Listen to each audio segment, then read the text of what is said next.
Olá, boa noite todos, associadas, associados da Associação Brasileira de Juristas pela Democracia, demais partícipes desta live da ABJD, alusiva aos 32 anos, né, completados exatamente hoje, 5 de outubro, da nossa Constituição Cidadã, como foi cunhada pelo então presidente da Assembleia Nacional Constituinte, o deputado federal Ulisses Guimarães.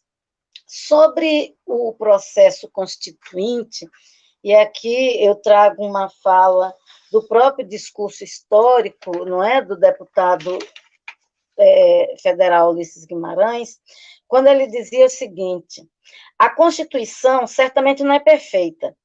Ela própria o confessa ao admitir a reforma. Quanto a ela, discordar sim, divergir sim, descumprir jamais, afrontá-la nunca. Bom, a gente tem hoje a CF fazendo seus 32 anos, já são mais de 100 emendas promovidas à Carta Constitucional, e o balanço a ser feito pelas nossas convidadas, a professora Gisele Citadino, que é professora da PUC do Rio, mestre em Direito pela UFSC, doutora em Ciência Política, membro fundadora da nossa BJD. Temos ainda a convidada Silvia Souza, advogada, assessora de advocacy, especialista em Direito e Processo do Trabalho, pós-graduada em Direitos Humanos e Violências pela UFABC. É membro da Coalizão Negra por Direitos, que eu também tenho a honra de integrar, na medida em que componho a Frente de Mulheres Negras do DF e em torno. Então, esse é o panorama do nosso debate. Antes de adentrarmos no tema, eu quero levar nosso abraço solidário às famílias dos mais de 146 mil mortos, vítimas pela Covid-19. Certamente, nesse número, algumas vidas poderiam ter sido poupadas se tivéssemos um governo federal mais voltado à proteção da vida, mais cumpridor da própria Carta Constitucional, da nossa Carta Política, não é? E, enfim, então, levamos nosso abraço solidário aos familiares dos mortos pela Covid. Mas, a despeito desse cenário adverso, temos também um fato muito positivo a celebrar, e aqui é importante a gente registrar a premiação da colega Sheila de Carvalho, uma advogada ativista do movimento negro, também uma associada nossa da BJD, e a Sheila foi, na última quinta-feira, sexta-feira, escolhida pela Organização das Nações Unidas, não é? A ONU, dentre as 100 pessoas negras mais influentes no mundo, na categoria humanitária, e essa é uma premiação concedida a pessoas com menos de 40 anos, ou seja, é uma jovenzinha e já com uma atuação tão mundialmente reconhecida.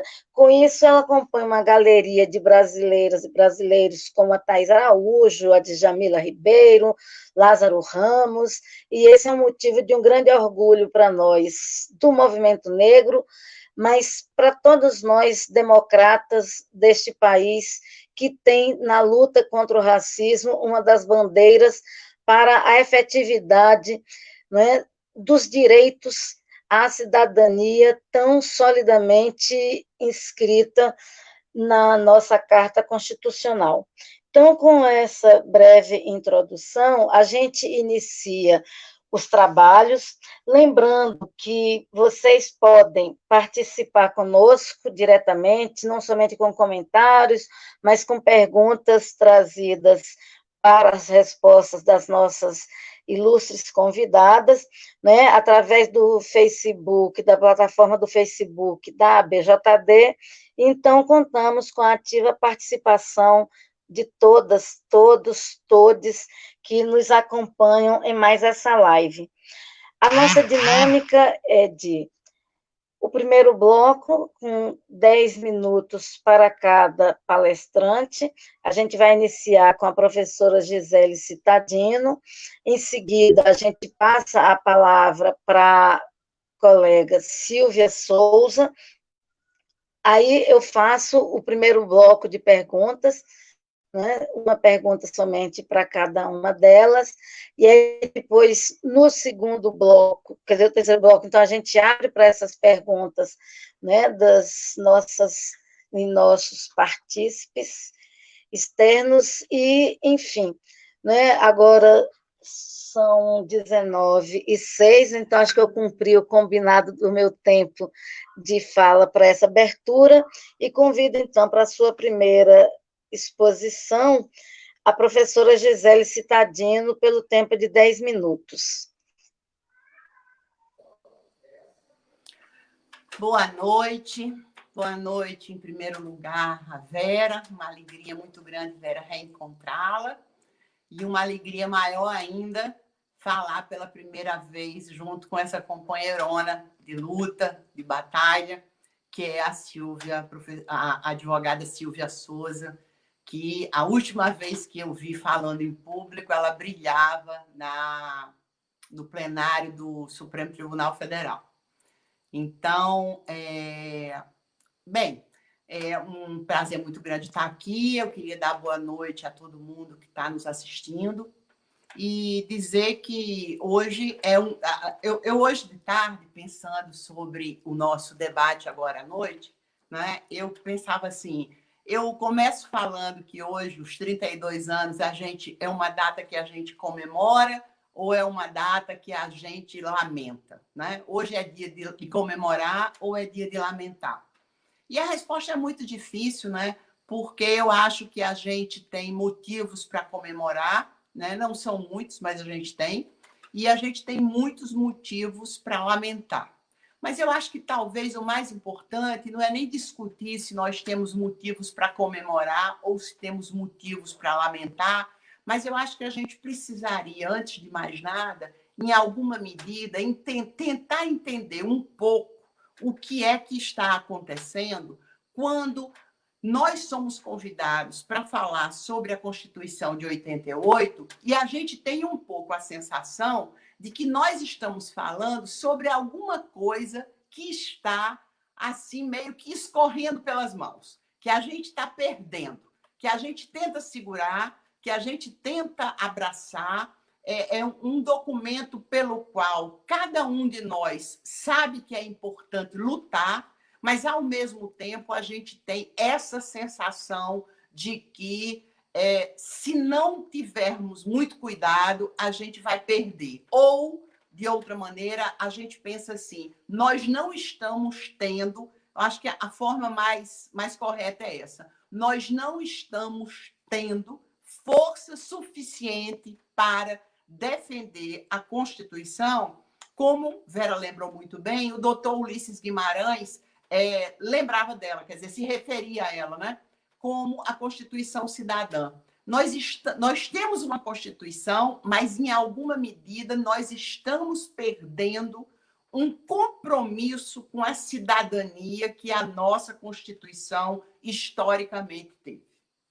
E aí, eu hoje de tarde pensando, né, porque a gente faz tanta live que a gente termina se repetindo. E eu não queria me repetir hoje, sabe? Eu não queria voltar a falar sobre estado de exceção, voltar a falar sobre lawfare, voltar a falar sobre judicialização da política, que, em alguma medida, é o tema que tem nos envolvido a todos, né? Eu queria, basicamente, pensar no seguinte, né? Eu sou professora de uma disciplina na pós-graduação, aqui na PUC, que se chama Teoria da Justiça. E aí, eu queria trazer para vocês, né, nesses primeiros 10 minutos, uma discussão de filosofia política, mas para vocês verem como a filosofia é aquilo que ainda, né, a poesia nos salva, a arte nos salva, mas a filosofia ainda nos salva. Não é? Tanto do ponto de vista existencial quanto do ponto de vista político. Não é à toa que pretendem caçar a filosofia, pretendem caçar as humanidades, pretendem caçar as ciências sociais como perfumarias que não colocam o mundo para frente, exatamente pelo seu contrário. Porque é através da filosofia e é através das humanidades que a gente consegue sair da barbárie e caminhar em direção à civilização. Então, no curso de Teoria da Justiça, quando a gente dá um curso de Teoria da Justiça, que é uma disciplina de filosofia política, não é uma disciplina de direito, de dogmática jurídica, mas é uma disciplina da área de filosofia política, a gente repara que todos os autores contemporâneos que discutem o tema dos pactos constitucionais, os autores, repito, que não estão na área do direito, mas que estão na área da filosofia, há um grupo enorme deles, porque vocês sabem melhor do que eu, que desde o final do século passado, o direito e a política se juntam de uma forma extraordinariamente importante no debate intelectual, e aí por um monte de questões que o tempo aqui não permite a gente enfrentar. Mas, basicamente, toda discussão contemporânea sobre ativismo judicial, sobre judicialização da política, sobre o papel das Supremas Cortes, tudo isso sobre constitucionalismo popular, sobre constitucionalismo democrático, todo esse debate, que é um debate do direito, é também um debate da filosofia. Né? E na filosofia, a discussão fundamental é a seguinte: o que é que faz com que os pactos constitucionais perdurem no tempo? O que é que faz com que os pactos constitucionais se mantenham vivos, se mantenham inscritos na história daquela comunidade, a despeito do passar do tempo, a despeito digamos, de uma distância temporal com digamos, no nosso caso, a Assembleia Nacional Constituinte de 87 e 88. Nós estamos hoje comemorando 32 anos, né, de que firmamos um pacto constitucional. Agora, como esse pacto constitucional sobrevive? Perguntam os filósofos da política. E eles respondem: os pactos constitucionais sobrevivem somente e apenas tão somente se eles estiverem ancorados, sustentados, baseados em algum tipo de pacto social. Que esse nome pacto social, ele vai assumir na filosofia política uma quantidade de significados diferentes. Ele pode ser chamado de pacto social, ele pode ser como, né, no contratualismo clássico, chamado de contrato social, ele pode ser chamado, é a terminologia mais recente, de republicanismo cívico, de princípio do compromisso cívico. Enfim, nós temos tantos nomes para descrever esse pacto social, quantos os autores que pretendem descrever esse pacto.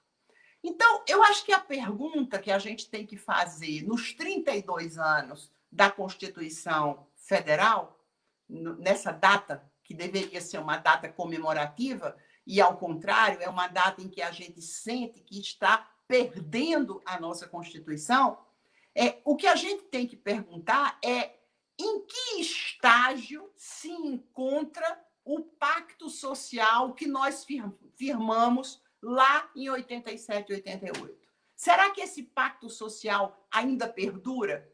Ele ainda é vigente? Será que é exatamente... Será que não seria muito mais importante para garantir mesmo o pacto constitucional se nós voltássemos nossas atenções para o pacto social no Brasil? Porque a pergunta é a seguinte: nós temos 30 anos de uma certa estabilidade institucional, apenas de uma certa estabilidade institucional. Já tivemos momentos de forte efervescência, não efervescência no sentido estadunidense do termo, não é? Que é aquele momento em que o povo americano se manifesta fortemente nas praças e nas ruas e no espaço público, mas efervescência no sentido aqui, num sentido negativo, de manifestações institucionais de descompromisso com a Constituição. Se a gente pega, por exemplo, a famosa PEC do fim do mundo, não é? Esta PEC que cortou recursos da saúde, da educação e de diversos outros setores, não é? Essa PEC ela representa um momento de instabilidade institucional absolutamente brutal, não é? Então, eu acho que a gente pode dizer, sem medo de errar, que nós, hoje, temos um pacto constitucional, mas já não temos mais o pacto social que tivemos em 88. E por que não temos? Por um conjunto de razões. Primeiro, porque aquele pacto firmado em 87 e 88, ele foi um pacto firmado, mas ele foi um pacto firmado em condições relativamente adversas. Nós não conseguimos... Eu tenho tempo? Nós não... Eu não estou... Um minuto, desculpa. Professora Gisele, falta um minuto para a senhora. Um minuto eu termino de dizer isso. Nós não tivemos um pacto constitucional muito bacana, por quê? Porque fizemos uma aliança de todos com quase todos, todos participaram daquele pacto, inclusive os militares, porque nós não conseguimos enfrentar a violência dos militares e discutir a tortura e o desaparecimento no Brasil. Terceiro, aquele pacto constitucional não rompeu com a nossa cultura racista, porque esse sim talvez seja o pior dos problemas, não é? da história política desse país. Esse pacto constitucional, esse pacto social também não rompeu com os interesses internacionais que nunca permitiram o nosso país como um país soberano. E, finalmente, de tudo isso resulta que, por mais que a Constituição de 88 tenha sido uma Constituição comprometida com a cidadania, todas as vezes que, depois disso, nós tentamos efetivamente transformar o Estado brasileiro num Estado comprometido com a maior parte do povo brasileiro, o que é que acontece? O pacto social puxa um tapete do pacto social e aí a Constituição balança. Nós vimos 2013, nós vimos o golpe de 2016, nós vimos a prisão injusta e ilegal do ex-presidente Luiz Inácio Lula da Silva e nós estamos acompanhando toda a tragédia que se abate sobre a política brasileira nesse momento. Isso não é um problema do pacto constitucional, mas isso é um problema da desestabilização do pacto social que deveria sustentar a Constituição de 88. Era isso. Desculpe se eu passei aí um minuto do meu tempo. Imagina, ouvi-la é sempre uma honra muito grande e, né, essa explanação inicial nos trouxe uma panorâmica muito, muito interessante para fazer avançar a nossa discussão. E é importante notar que, dentro daquele pacto, algumas das grandes conquistas consignadas na Carta Política de 1988, seguramente deveu-se à intensa e efetiva participação popular. Eu, à época, já era uma ativista feminista do movimento negro, enfim, então tive a possibilidade, morava em Brasília já, então tive a possibilidade de viver muito ativa e fortemente todo o processo constituinte. Mas, efetivamente, as forças políticas formais, partidárias, majoritárias que compunham a Assembleia Nacional Constituinte demonstravam bem este pacto, como também descrito pela professora Gisele. E agora, após essa bela e precisa panorâmica, eu convido à fala a colega querida Silvia Souza. Boa noite a todas, todos e todes. É um prazer, uma honra estar aqui nessa live, nesses 32 anos da Constituição Federal. Mais prazeroso ainda é estar acompanhada da professora Gisele Cittadino, que muito bem iniciou a sua explanação e trouxe já pontos muito complexos do momento político, do momento social, do momento que nós vivemos hoje, né? Também é um prazer estar com você, Vera, que é uma querida amiga, uma pessoa que eu admiro demais e tenho a honra de estar dividindo aqui a mesa com você, com a sua mediação. Bom, eu acho que é bem importante a gente lembrar desse processo, né? A Vera, no início da fala dela, lembra do processo no dia 5 de outubro de 1988, quando o Dr. Ulisses Guimarães, na tarde desse dia, faz a promulgação da Constituição Federal, e ele faz a promulgação e declara, né? Declara promulgada o documento da liberdade, da igualdade, da democracia e da justiça social no Brasil.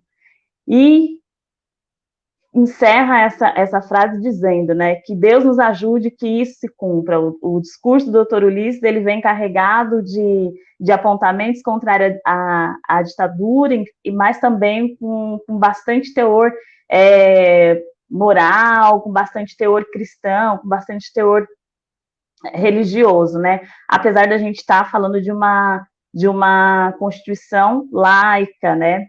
A gente consegue perceber que isso é muito presente.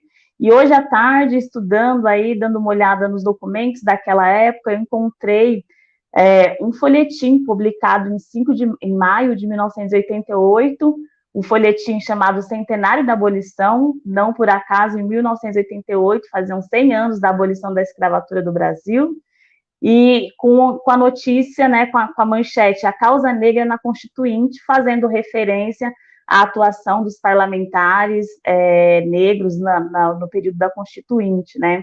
Para quem não se lembra, para quem não sabe, a Câmara dos Deputados contava naquela época com 559 parlamentares e apenas 11 congressistas negros, 11 congressistas negros e negras. E aqui eu gostaria de lembrar e trazer aqui a manchete desse folhetim, que era justamente sobre a aprovação da emenda que tornava o racismo crime e inafiançável.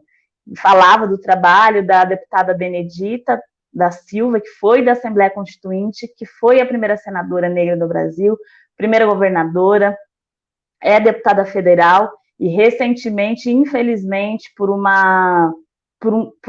símbolo disso que a Gisele coloca como um rompimento, né, do pacto social, principalmente em relação à não superação da cultura racista, recentemente teve seu nome retirado do rol das personalidades negras da Fundação Palmares. Então, aqui já registro, nesse dia, 5 de outubro de 1988, as minhas homenagens a todos os parlamentares negros que estiveram naquela comissão, mais em especial a deputada Benedita da Silva, que faz história no Congresso Nacional até hoje, resistindo, né? Se naquela época nós éramos 11 parlamentares negros e negras, hoje a gente é menos de 30% naquela casa, não chega nem exatamente a esse número. Então, mesmo depois de decorrido 32 anos, né, em que essa Constituição declarada como cidadã, declarada como aquela Constituição que promoveria a justiça social, a gente ainda vê que a justiça social não foi alcançada na sua plenitude para as pessoas negras nesse país. E aí eu gostaria de lembrar também o manifesto da Coalizão Negra por Direitos, que se chama Enquanto houver racismo, não haverá democracia. E essa é uma questão importante para a gente debater aqui. A Constituição Federal ela é considerada a Constituição cidadã, mas no Brasil, infelizmente, o racismo ainda é o grande estruturante, o grande marcador social que promove as maiores desigualdades na sociedade e que relega a população negra a figurar os maiores números, a protagonizar os maiores números de exclusão social, de letalidade violenta, de exclusão socioeconômica. E quando a coalizão lança esse manifesto, ela convoca a sociedade a lutar pela democracia através da eliminação do racismo, né? Não há democracia, não há cidadania, não há justiça social sem compromisso público de reconhecimento do movimento negro como sujeito político que congrega a defesa da cidadania neste país. Não há democracia sem enfrentar o racismo, sem enfrentar a violência policial, o sistema de justiça que encarcera desproporcionalmente a população negra nesse país. Não há cidadania sem garantir redistribuição de renda, trabalho, saúde, terra, moradia, educação, cultura, tão invocados no ato da promulgação de 1988, sem que isso seja garantido para a população negra, sem que ela esteja presente nos espaços de tomada de decisão, nos espaços de poder. A Constituição vem passando, né, mais de 100 emendas, vem passando por esses 32 anos, por vários questionamentos, vários ataques, e eu acho que a Gisele colocou muito bem, né? A gente sente que a democracia garantida ali em 1988, através da Constituição Cidadã, está escorrendo pelas nossas mãos. Eu sinto que para o povo negro que está nas periferias, que está nas favelas, que estão relegados aí à marginalização do Estado, essa democracia, infelizmente, nunca existiu, ou existiu de forma quase imperceptível, a não ser para garantir o seu lugar de subalterno e de subalterno e de mantenedor do sistema capitalista na forma como ele funciona, né? Ou seja, a subalternização de uma maioria racial por uma hegemonia racial para que o sistema continue funcionando dessa mesma forma e para que a gente não alcance ou tenha alguns passos mitigados e duramente conquistados a fim de neutralizar uma possível luta para o acesso mesmo da democracia pelas pessoas negras. E aí, quando eu falo isso, eu me refiro, por exemplo, à luta pelas cotas raciais. Vocês vão se lembrar, na discussão da DPF 186, que discutiu a constitucionalidade das cotas nas universidades públicas, na discussão da ADC 41, que discutiu a constitucionalidade das cotas nos concursos públicos, o princípio que foi mais chamado, vamos dizer assim, foi o princípio da igualdade. E o argumento daqueles que se opuseram às cotas, né, que apresentavam sua oposição, que o princípio da igualdade estava sendo atacado, porque a sociedade brasileira, né, somos todos iguais, sem haver distinção de raça, cor, etc. e tal, fazendo assim uma aplicação ao princípio uma aplicação que suscita a neutralidade racial ao princípio da igualdade, ignorando os contextos sociais, ignorando a história do Brasil, ignorando a história negra no Brasil. E na discussão das cotas na DC 41, na DPF 186, esse foi o princípio mais suscitado e que se apresentaram aí uma interpretação formal, material, e que na sua exegese, né, dessa interpretação, ela renega a população negra a um lugar de desigualdade, porque parte da ideia de que a sociedade é homogênea e, portanto,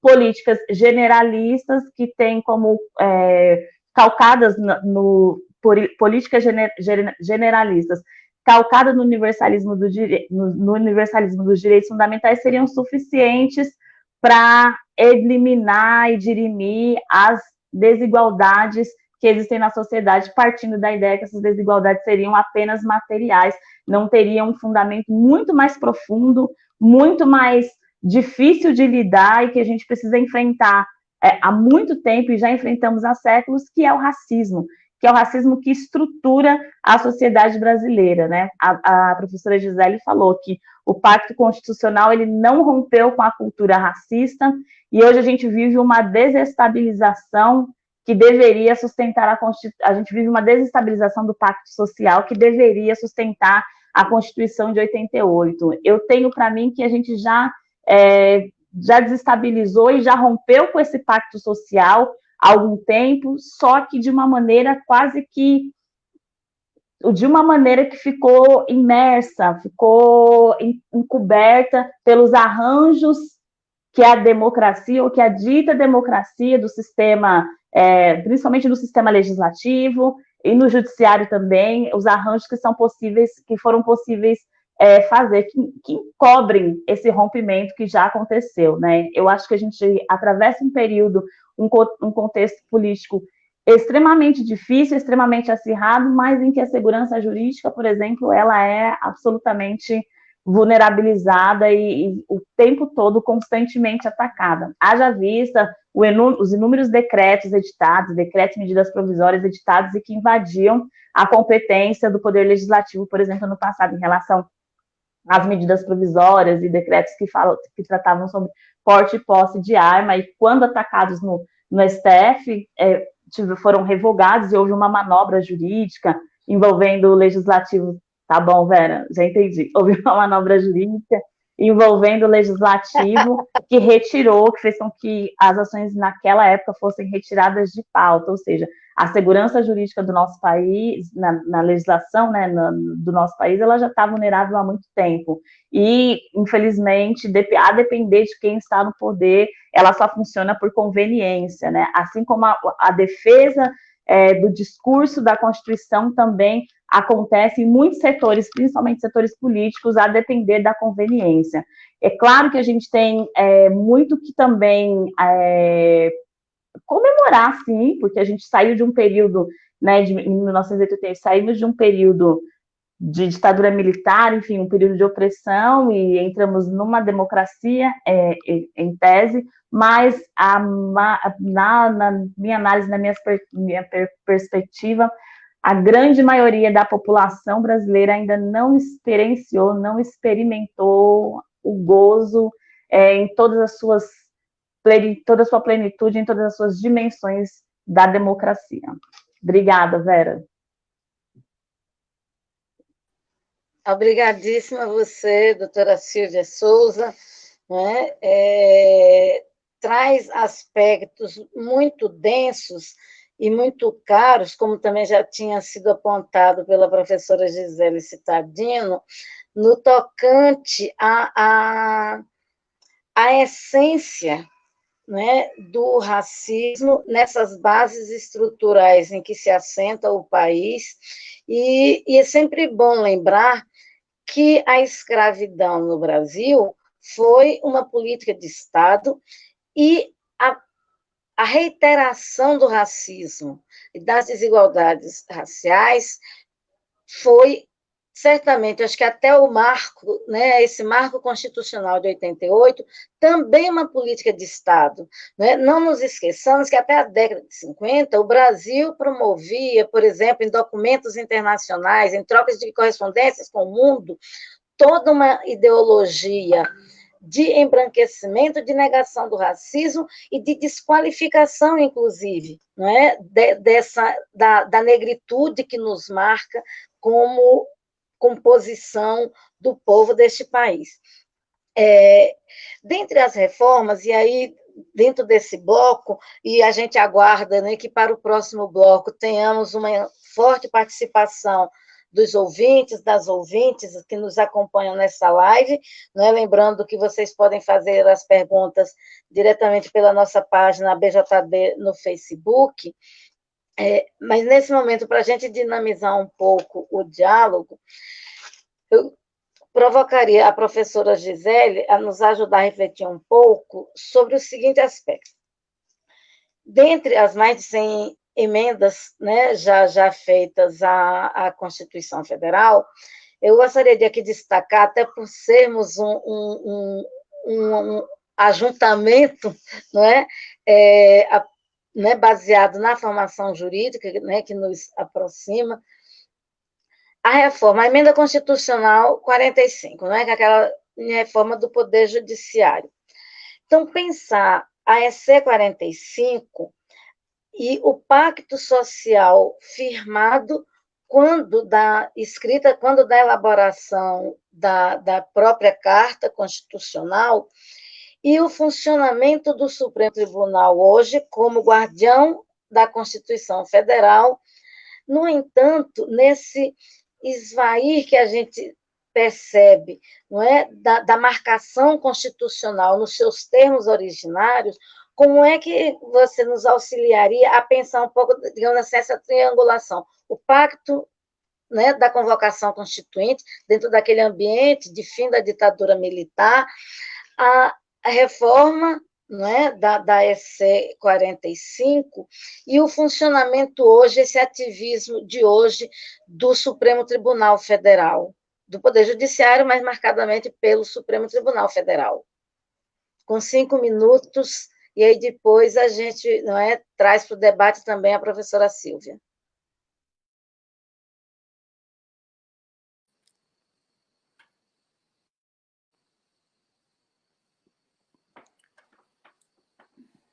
Eu consegui tirar meu som? Não estou enxergando. Vocês estão me escutando? Ah, ok. Boa pergunta, Vera. Pergunta boa e difícil de responder. Mas eu te diria o seguinte, em 5 minutos, eu te diria o seguinte, a gente teve efetivamente no Brasil, em 2016, um golpe de Estado. Definitivamente nós tivemos um golpe de Estado. Em que sentido a gente teve um golpe de Estado? A gente teve um golpe de Estado no sentido de que determinadas forças políticas violaram a soberania popular. A soberania popular havia elegido uma presidenta da República 2 anos antes e, desde o processo eleitoral de 2014, se inicia o processo de desestabilização do governo que termina no impeachment da presidenta Dilma. Se não houve crime de responsabilidade, e a gente sabe que não houve crime de responsabilidade, o que nós tivemos em 2016 foi um golpe. Agora, diferentemente de todos os golpes que nós já experimentamos ao longo da nossa triste história de golpes atrás de golpes, porque a história desse país, do ponto de vista político, eu acho que se resume a, de um lado, uma cultura racista que faz com que o Estado se destine somente a 30% da população, porque a maioria da população desse país é negra, né? Então, o racismo é fundamental para fazer com que esse Estado se volte exclusivamente para 30% da sua população. De um lado, o racismo, né? E, de outro lado, a nossa história política é marcada por interrupções, digamos assim, institucionais, quase sempre marcadas pela violência, pelo autoritarismo, pelo fim de todos os direitos, especialmente os direitos civis e políticos. E o que a gente está vivendo hoje é uma situação muito interessante, digamos, do ponto de vista político. Nós não tivemos um golpe no sentido clássico. A Constituição de 88 não foi rasgada e jogada no lixo. Tanto é que nós estamos aqui hoje falando dos 32 anos da Constituição. Estamos aqui hoje reclamando, né, e denunciando o racismo no Brasil. Estamos aqui hoje denunciando o fato de que os militares que mataram e torturaram jamais foram julgados em nossa história. Então, se é assim, nós não podemos bem descrever esse momento em que estamos como um momento marcado por um golpe de Estado no sentido clássico, né? Não é. Agora, por que não é? Porque o judiciário entra como um ator político que, em alguma medida, reveste de legalidade um golpe de Estado. Então, nós tivemos, sim, um golpe de Estado, mas um golpe de Estado que foi engendrado por um conjunto de forças políticas, sem dúvida nenhuma, um grande conjunto, as elites econômicas, os nossos meios de comunicação, enfim, a famosa grande imprensa, o sistema parlamentar, a maioria do parlamento queria, né, desrespeitar a soberania popular e tirar a presidenta Dilma Rousseff, mas se não fosse a participação do Poder Judiciário, de 2 maneiras, tanto pela via do lawfare, né, pela via da perseguição judicial, né, que usa o poder do Estado para perseguir pessoas, partidos e movimentos, seja pela via do ativismo judicial. É muito difícil a gente separar esse desrespeito à soberania popular de um Supremo Tribunal Federal que se apresenta como um lugar de poder a ponto de se descrever, de um dos ministros do Supremo se descrever, desculpem, o Supremo Tribunal Federal como uma espécie de vanguarda iluminista. Então, é como se o sistema judiciário, o sistema de justiça, porque não é só o judiciário, o Ministério Público Federal, o Ministério Público Estadual, enfim, todos os concursados brancos, né, provenientes de uma camada média e média alta da sociedade, é como se eles trouxessem para o seu colo, né, um certo poder que não lhes é dado nem pela lei, nem pela soberania popular. Eles não têm um único voto sequer, né? Mas esse ativismo, se a gente não compreender o processo de judicialização da política, é enorme. Há várias formas de você judicializar a política, inclusive uma forma boa. Agora, esse ativismo judicial, que pode ser um ativismo dentro de algum tipo de limite da legalidade, mas pode ser, como diz o Boaventura de Souza Santos, uma delinquência judicial. Se a gente não entende o papel do sistema de justiça no golpe de 2016 e na desestabilização do pacto social, a gente vai continuar patinando. Encerrei. Ok. Obrigadíssima, professora Gisele. É realmente muito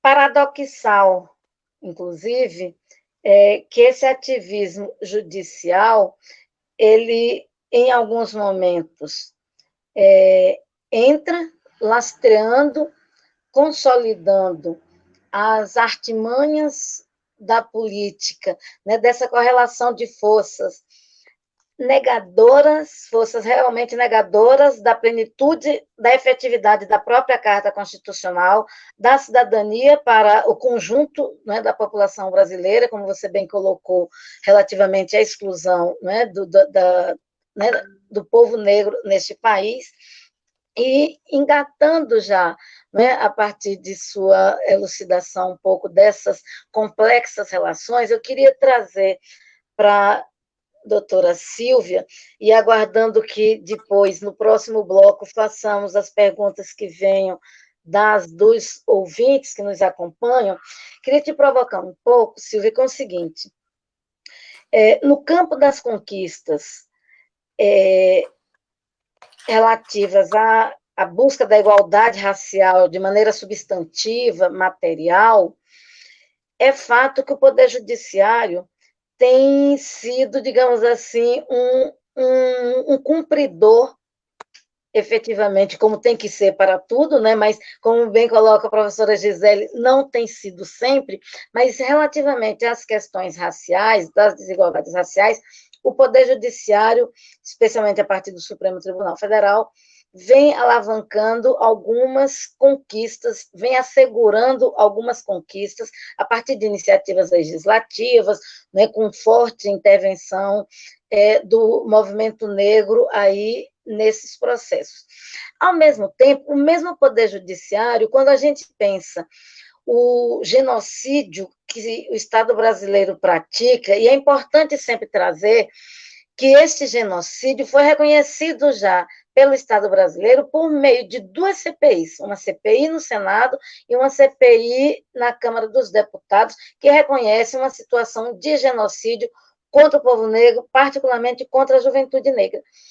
E essa ação violenta do Estado se dá igualmente com uma ativa participação do Poder Judiciário na medida em que ele assegura uma impunidade aos agentes públicos executores dessas mortes.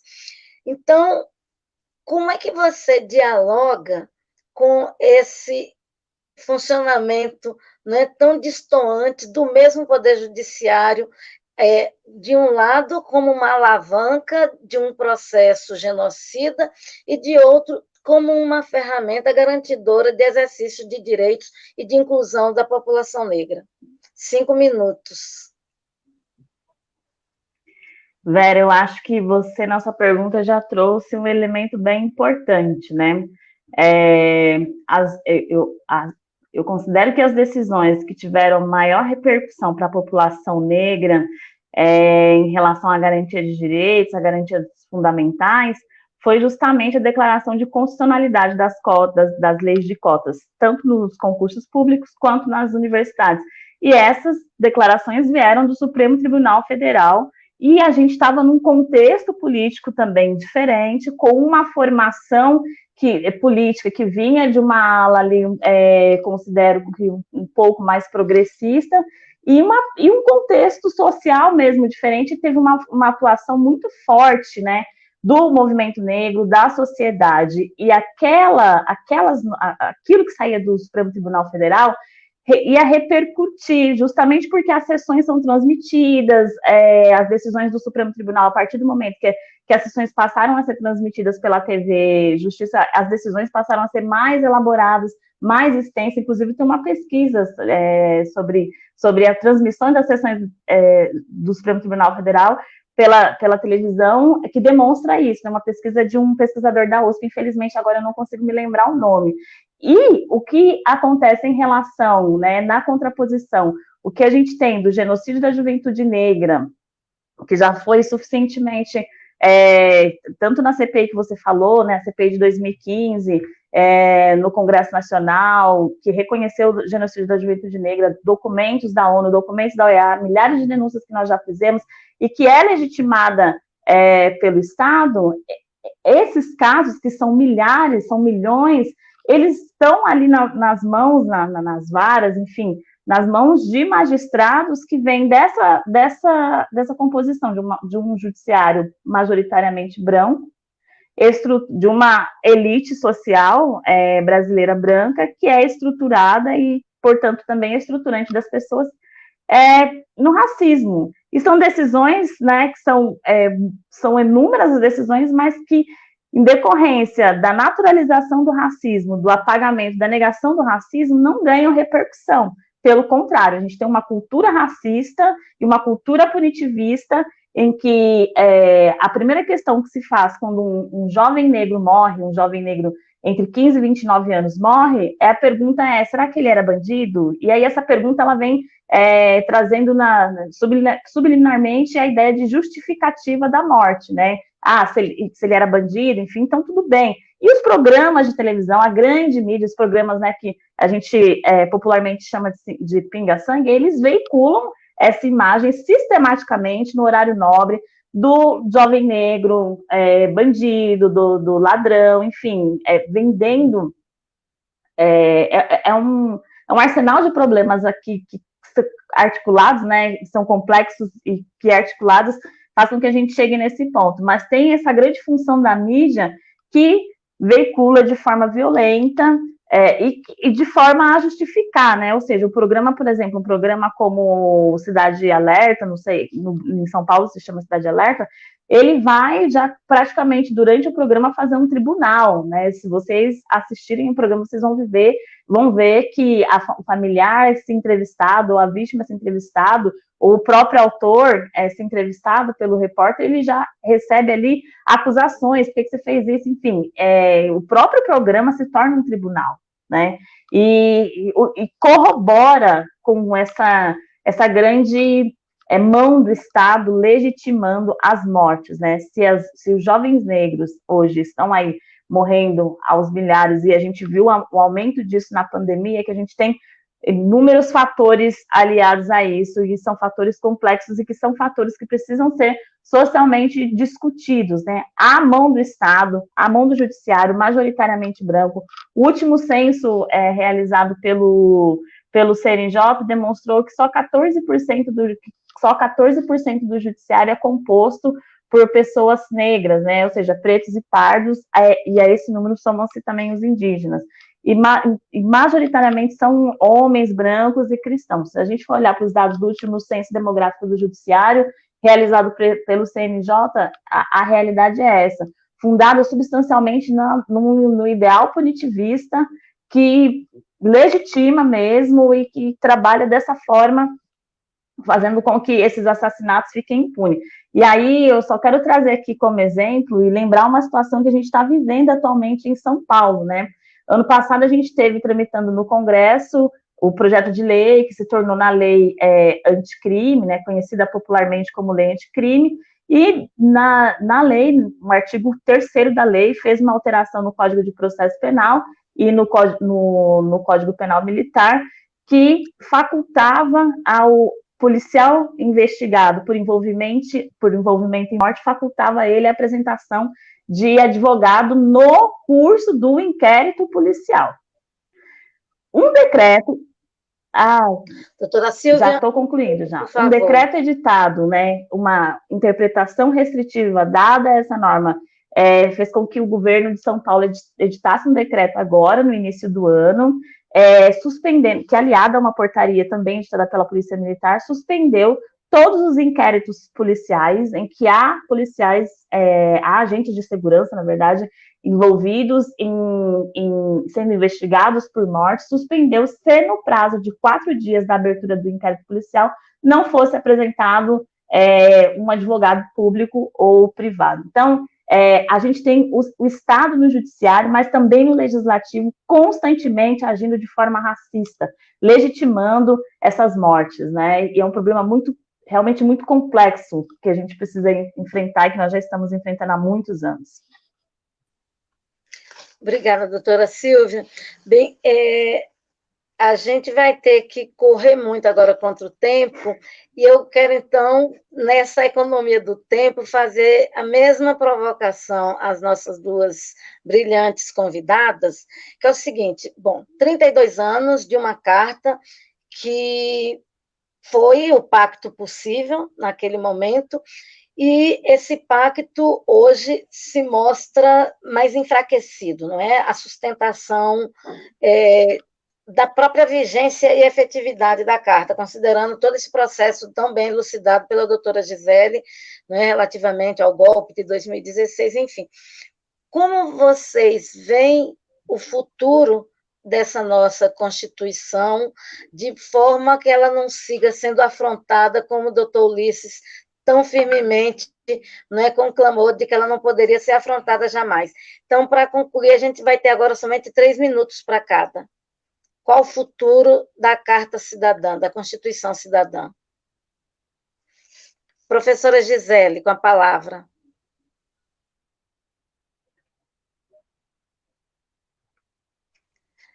Gisele, você precisa abrir seu microfone.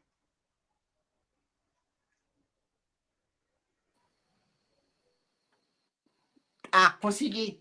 Ufa! 1 minuto só para abrir o microfone. Desculpem. Eu acho que quando a Silvia lembrou que o Ulisses Guimarães, no dia da promulgação da Carta da Constituição de 88, invocou os céus, os santos, os deuses, eu acho porque ele sabia que ele conhecia bem a nossa história e ele sabia que ia precisar de uma certa ajuda transcendental para fazer com que esse pacto funcionasse no Brasil.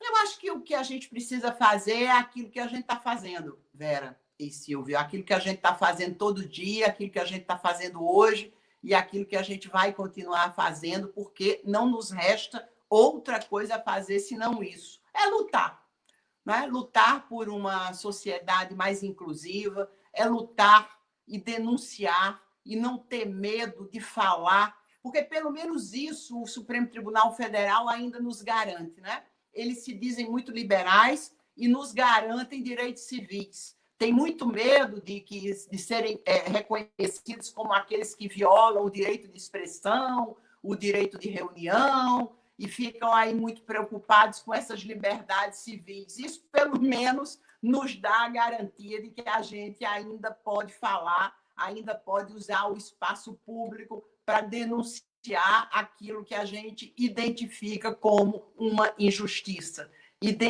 Denunciar o genocídio negro, denunciar essa absurda população carcerária não só numérica, como fundamentalmente negra, denunciar o fim dos direitos sociais, um país e um judiciário que se diz liberal, ele quer que as pessoas... Ser liberal significa dar a cada um o direito de usufruir a vida como quiser.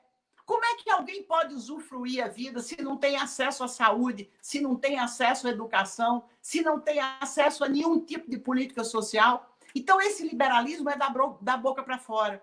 Então, claro que a gente celebra as decisões do Supremo Tribunal Federal, que asseguram as cotas, reconhecem a constitucionalidade das cotas, asseguram a união homoafetiva e defendem, admitem o aborto de fetos anencéfalos. Tudo isso, todas essas conquistas são conquistas civilizatórias. Agora, todas elas, eles olham do ponto de vista individual e não do ponto de vista coletivo. Na hora de pensar direitos políticos e na hora de pensar em direitos sociais, aí o liberalismo deles desaparece inteiramente. Então, são fortemente punitivistas e absolutamente descompromissados com aquilo que a Constituição Federal tem de mais importante, que é uma cidadania inclusiva do povo brasileiro.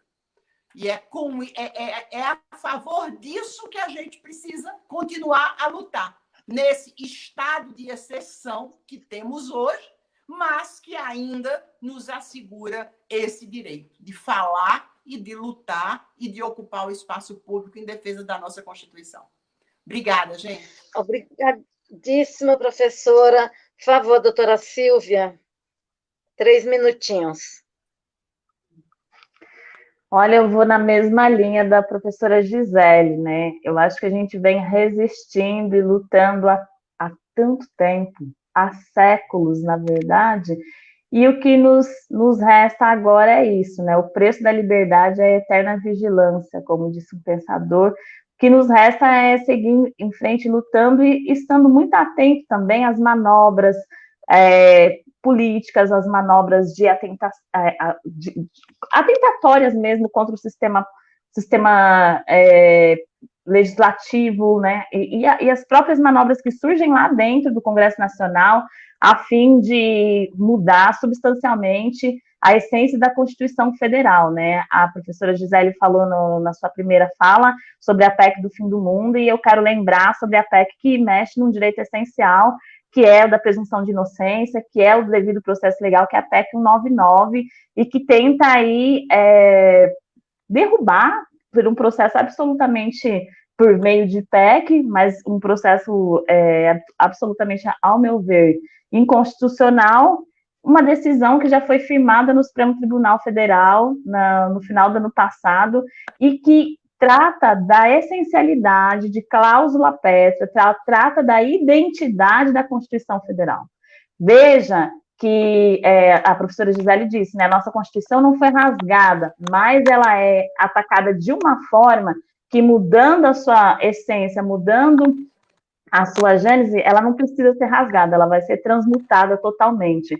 Então, eu vejo que é um processo que vem acontecendo e tende a acontecer paulatinamente, gradualmente. Agora é o devido o direito, né, o devido processo legal que está sendo atacado, a presunção da inocência que está sendo atacada.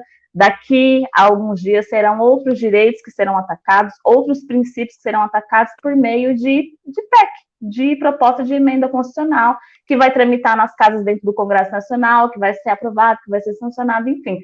Então, são meios de atacar e de rasgar, sim, a essência da Constituição, de atacar direitos fundamentais, de atacar a dignidade da pessoa humana, de afrontar a Constituição, a justiça, os preceitos da democracia e da justiça social, só que meios encobertos, meios que têm aí a legitimidade a legitimação do judiciário, meios que estão sendo tramados pelo próprio processo legislativo, através do próprio processo legislativo mesmo. Eu acho que nesse contexto atual, talvez não tenha mais espaço para um golpe como aquele que houve em 64. São novos golpes, né? São novas formas de atuação, e as nossas estratégias também, elas têm que ser constantemente revistas e pensadas a fim de enfrentar esse tipo de afronta à Constituição Federal. É isso, Vera, eu quero agradecer a você, a honra de ter dividido essa mesa com a professora Gisele, me sinto muito privilegiada por esse momento, e a todas as pessoas que estão nos assistindo.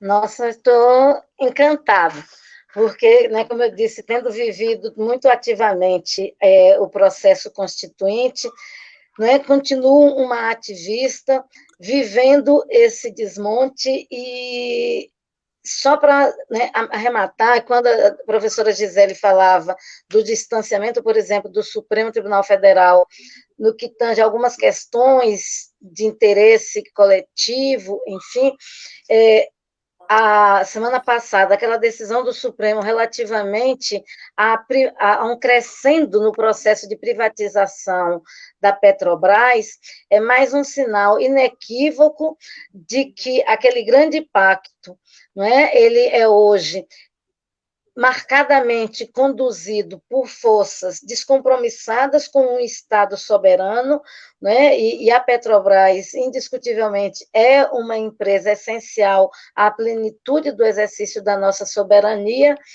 e então é isso, a gente celebra, não é, que ainda tenhamos algumas garantias, temos as garantias individuais, temos o direito de reunião, de discussão, a liberdade de expressão, mas o lastro constitucional tem sido fragilizado, impedindo a efetividade do exercício da cidadania por nossa população, e como o nosso povo negro, que jamais alcançou, não é, essa vivência.